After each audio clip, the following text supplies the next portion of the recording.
नमस्कार, super prime time में आपका स्वागत है। आपके साथ मैं हूं Sumera Khan. Super prime time में हम आपको दिखाएंगे देश दुनिया की हर बड़ी और अहम खबर, वर्ल्ड एक्सक्लूसिव और explosive news stories, world breaking news और वॉर ब्रेकिंग न्यूज युद्ध के मैदान से। तो इस वक्त की वॉर ब्रेकिंग न्यूज लाल सागर से आ रही है।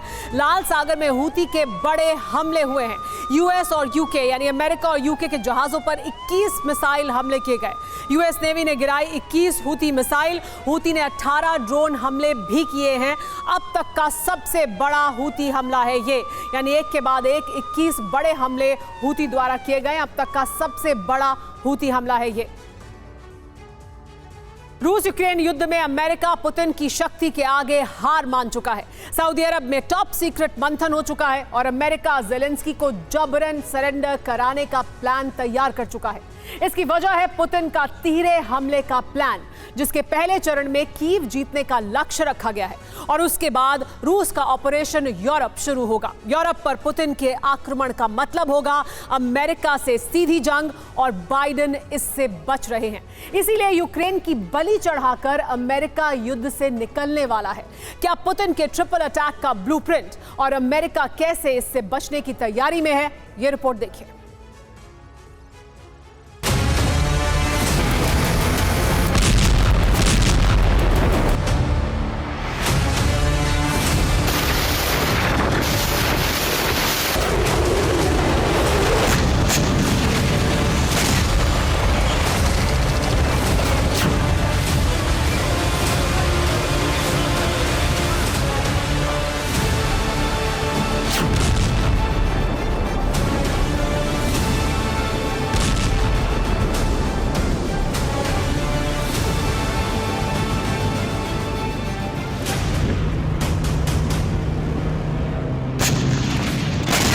पुतिन का यूक्रेन विजय मिशन अब यूरोप विजय ऑपरेशन बन चुका है।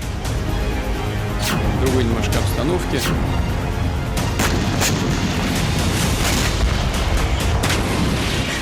पुतिन के अखंड रूसी साम्राज्य की आधारशिला जनवरी के पहले 10 दिनों में रखी जा चुकी है।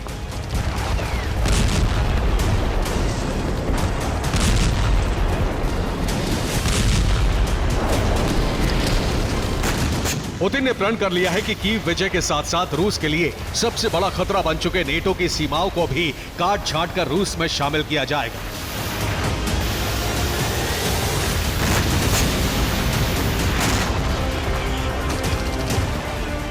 पुतिन के इस प्लान की खुफिया रिपोर्ट सीआईए को मिल चुकी है। अब युद्ध के समीकरण उलट चुके हैं।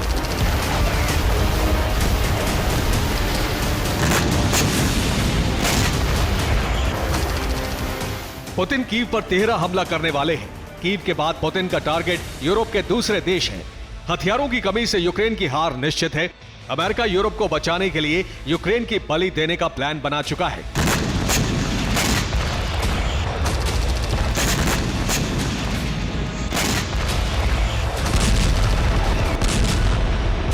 बीते 10 दिन से यूक्रेन पर रूस के हमले रुके नहीं हैं और इन हमलों ने यूक्रेन के सिस्टम को ठप कर दिया है। बीते 10 दिन में रूस ने यूक्रेन के 14 प्रांतों में तबाही मचा दी है।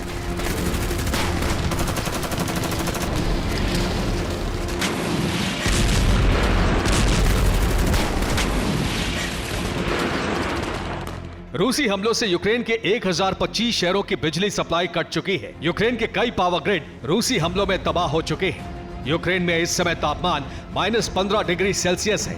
यूक्रेनी सेना के कैंपों में हीटिंग सिस्टम बंद हो चुके हैं। यूक्रेनी सेना इस समय कड़ी सर्दी का सामना कर रही है। मौसम का फायदा उठाते हुए रूसी सेना बड़े हमले कर रही है। 9 जनवरी को डोनेट्स्क पर हमलों में यूक्रेन के 240 सैनिक मारे जा चुके हैं।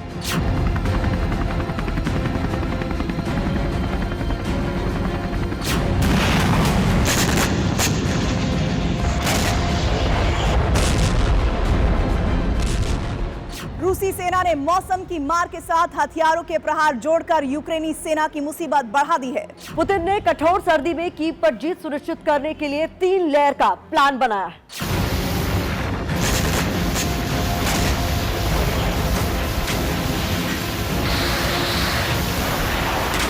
कीव पर 3 तरह से एक साथ हमला किया जाएगा। इस प्लान के तहत सबसे पहले कीव के नीति निर्माताओं को खत्म किया जाएगा। इसके लिए रूस ने 3 मोर्चों पर तैनाती कर दी है।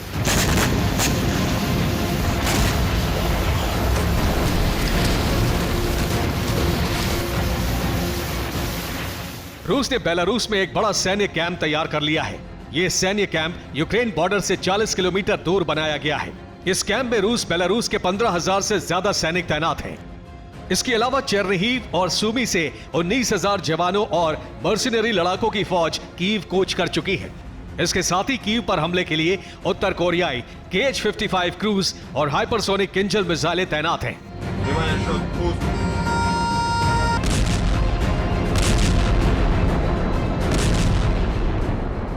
यानी कीव शहर पर रूस एक साथ 3 तरह से और 3 तरफ से हमला करने का प्लान बना चुका है।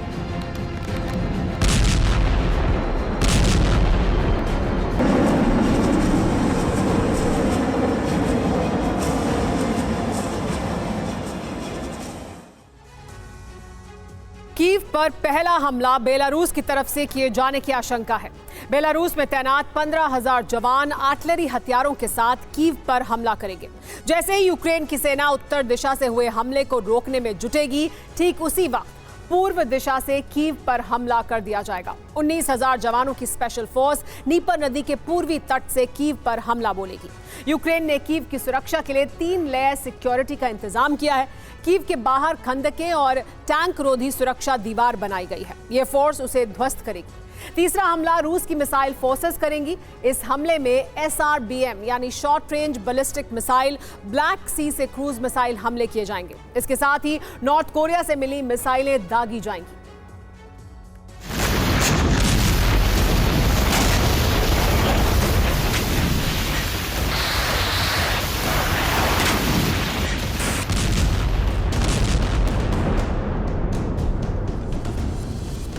बीते 10 दिन में कीव पर जैसे मिसाइल हमले हुए हैं, इस बार उससे कहीं ज्यादा विध्वंसक हमले होने तय हैं।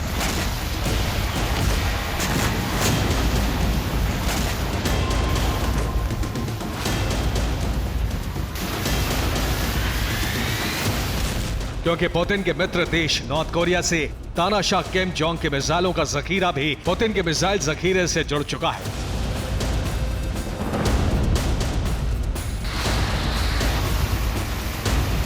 व्हाइट हाउस की रिपोर्ट है कि नॉर्थ कोरिया से रूस को बैलिस्टिक मिसाइल और मिसाइल लॉन्चर सप्लाई किए गए हैं। 250 से ज्यादा मिसाइलें प्योंगयांग से मॉस्को पहुंचाई गई हैं। 8-9 जनवरी को किम की मिसाइलों से खार्किव पर हमला किया गया। इन मिसाइलों का इस्तेमाल कीव पर हमले के लिए किया जा सकता है।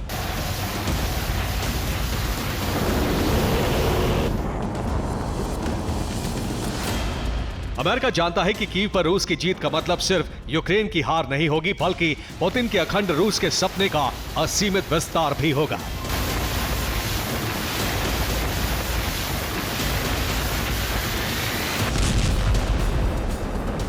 अगर यूक्रेनी राजधानी पर पुतिन का कब्जा हो जाता है तो वो नेटो सीमाओं के बहुत नजदीक पहुंच जाएंगे।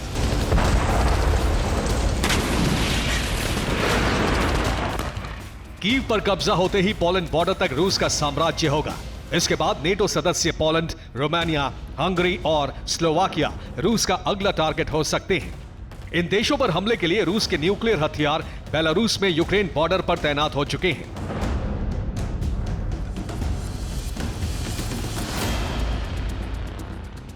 अमेरिका को इस बात का डर है कि यूक्रेन की हार के बाद पुतिन ने अगर यूरोप पर हमला किया तो उसे यूरोप में एक लंबा युद्ध लड़ना पड़ेगा, और चुनाव लड़ने की तैयारी कर रहे बाइडेन ये नहीं चाहते हैं। इसलिए यूक्रेन की बलि देने का प्लान तैयार किया गया है।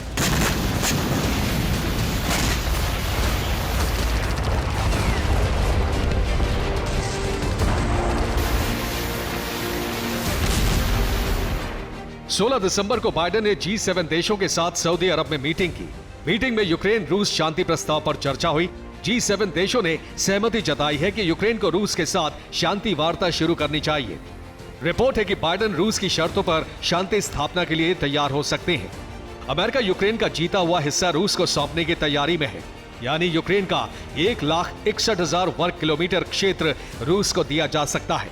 इसका मतलब होगा यूक्रेन का 27% इलाका रूस का हो जाएगा।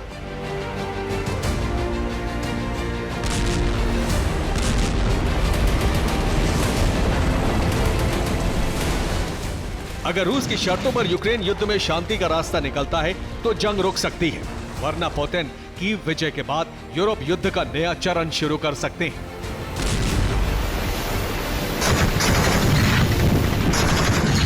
Bureau report, TV9 Bharatvarsh.